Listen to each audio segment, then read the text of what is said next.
What was your "I can't believe this is happening" moment? I got a message one day from a stranger that said, "There's something we need to talk about that is important to both of us." I made some time for a call shortly thereafter, and the stranger called me. "Hi, you don't know me, but I think it's important that you know that my husband is sleeping with your wife.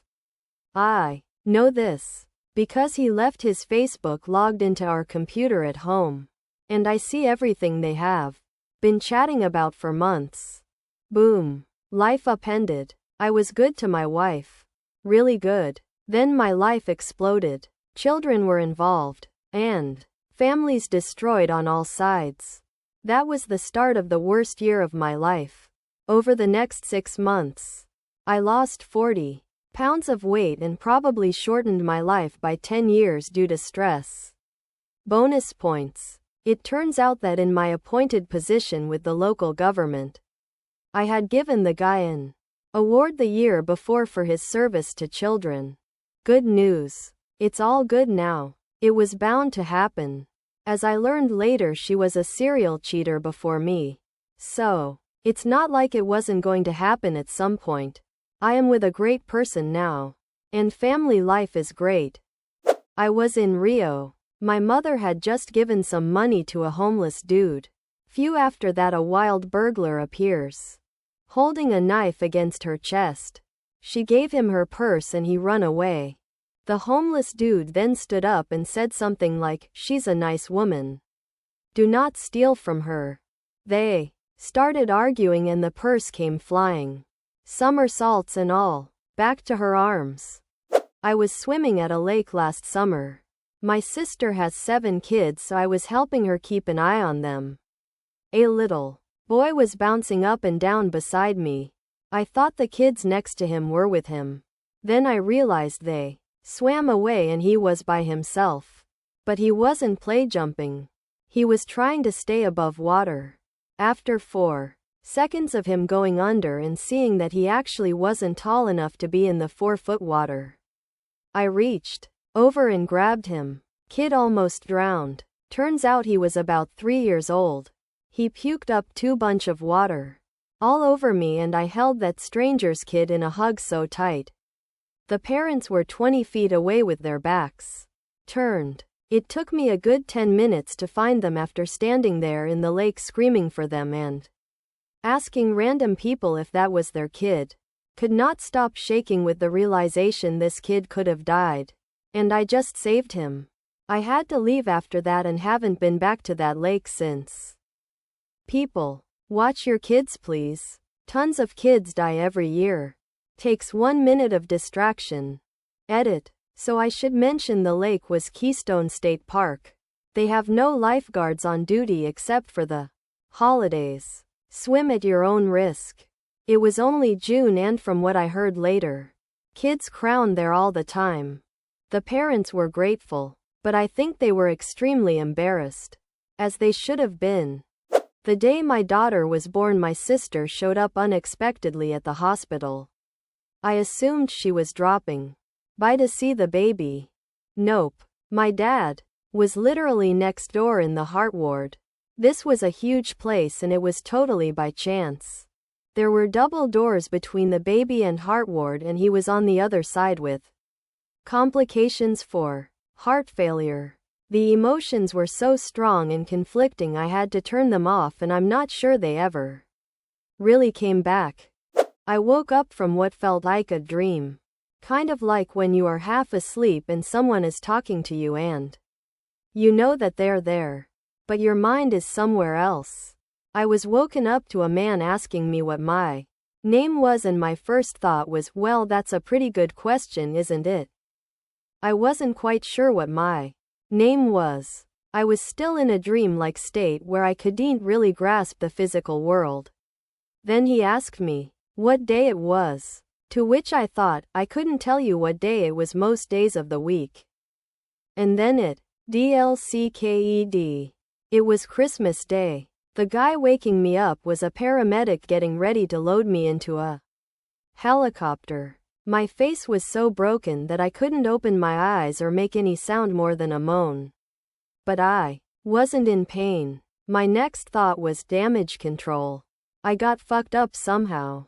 Still don't remember what happened 12 years later, but I was being taken care of. And I still have all my teeth. First thing I did when I realized I was in bad shape was lick all my teeth to see if they were there. The moment where I thought, I can't believe this is my life right now, happened once I landed at the hospital. I always would think, when watching shows such as and the like, that it must be embarrassing to be injured and have a room full of people strip all your clothes off. So there I was laying on a table which felt like cold like metal in a neck brace. Uncomfortable, butt-ass naked, with people evidently scurrying around me. I chuckled to myself in my head how crazy it was that I was now that person naked in a hospital. But I didn't care at all.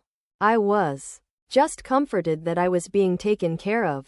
Ski patrol told me I got knocked out and slid 200 yards face down, unconscious. No one saw the accident because so few people were riding on Christmas Day.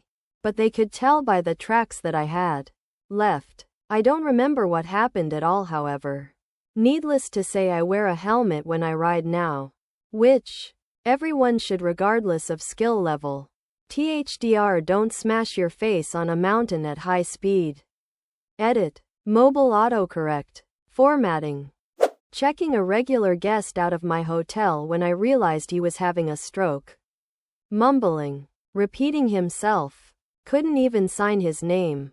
Called 911 so an ambulance could get him to a hospital. The moment it really hit was the next day when his wife called and said I saved his life. Like, dude, I work at a hotel. This was not something I ever expected to hear. Or when I was 12 and sang with the National Children's Choir at Carnegie Hall in NYC. Even that young I knew this was a big deal. I was completely exhausted having worked 32 hours. I sat down in a diner to eat. I get my fisherman's platter. And this little guy in a booth across from me starts choking on a chicken finger. I get up, start doing airway delirium as I send my EMT for my equipment in the ambulance. I had 1 shrimp and 2 scallops. This poor kid is going gray. I can't get the obstructing piece of chicken out. Finally my McGill forceps and airway kit arrive, and I managed to get some out, but most fell into the lung right bronch. The local volunteers arrive with no paramedic, so now I am stuck going with them.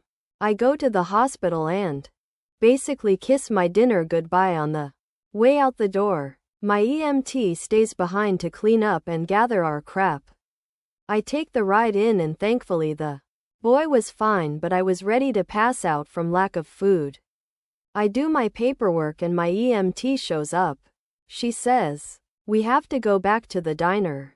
I walk in figuring they want me to pay my bill, and I couldn't believe they made me a huge surf and turf dinner. No charge. The owner ended up being a great friend for years till his passing.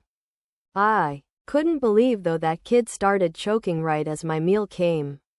What timing. My EMT said I looked like someone kicked my dog as we walked out, and my plate got further away.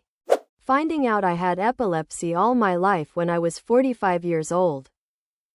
The phone call I got as I was leaving work, telling me I needed to get to the hospital ASAP because the results of my bone marrow biopsy the day before indicate I had leukemia. Literally everything stopped. The doctor kept talking, but I heard nothing he said. Edit. I re-watched that Breaking Bad episode when Walt gets the news. It's definitely like that. 1:19 Edit. I had my day plus 100 bone marrow biopsy on 12/31 and got the results today. Everything is looking good. No evidence of AML. No evidence of FLT. AML is bad. But having the FLT3 mutation makes it so much worse and harder to cure. In all reality, if I had been diagnosed 2 to 3 years ago, I might not be alive today. My chimerism Test shows 100% male donor cells. I'm female. So things are going very well so far, knock on wood. When the nurse handed us our first child ready to take her home, I looked at my wife and immediately thought, shit, we have to keep this thing alive. When I woke up with my head lodged in between the car seat and the wall of the car after being hit by a drunk driver, I was asleep in the very back of my Toyota Sienna while my Rom was driving and I wasn't wearing a seat belt during the time of the accident. Luckily for me, I managed to get away with just a scar to my forehead. Even though I was flung across the car after being struck, I'm still flabbergasted I got away with just the sear. I broke down in the mountains late at night back before cell phones. I had my flashers on and my hood up and was standing outside trying to figure out what to do. 2 cops and a tow truck drove by without helping me. Hours later, a group of teenagers finally pulled over and offered to drive me to a phone to call for help. I was working at a group home with people who have physical and mental disabilities. We were all eating lunch when a client suddenly was choking. He turned blue and I thought, shit, here we go. I performed the Heimlich, and he stopped choking and started to breathe. That was scary. Diagnosed with an incurable cancer at 33. I was given 2 months to live. 1 year later almost and I'm still kicking it. As sick as I was, I'm glad I'm standing here being the badass I am. My prognosis is much better now. I won't beat this, but it's really given me a push to live life and love big. The first time I walked up to a plane I'd rented for the day. Signed off, did a pre-flight, got in and took off. I legally took an airplane out for a spin. And no one was monitoring me. It just seemed like an insane thing.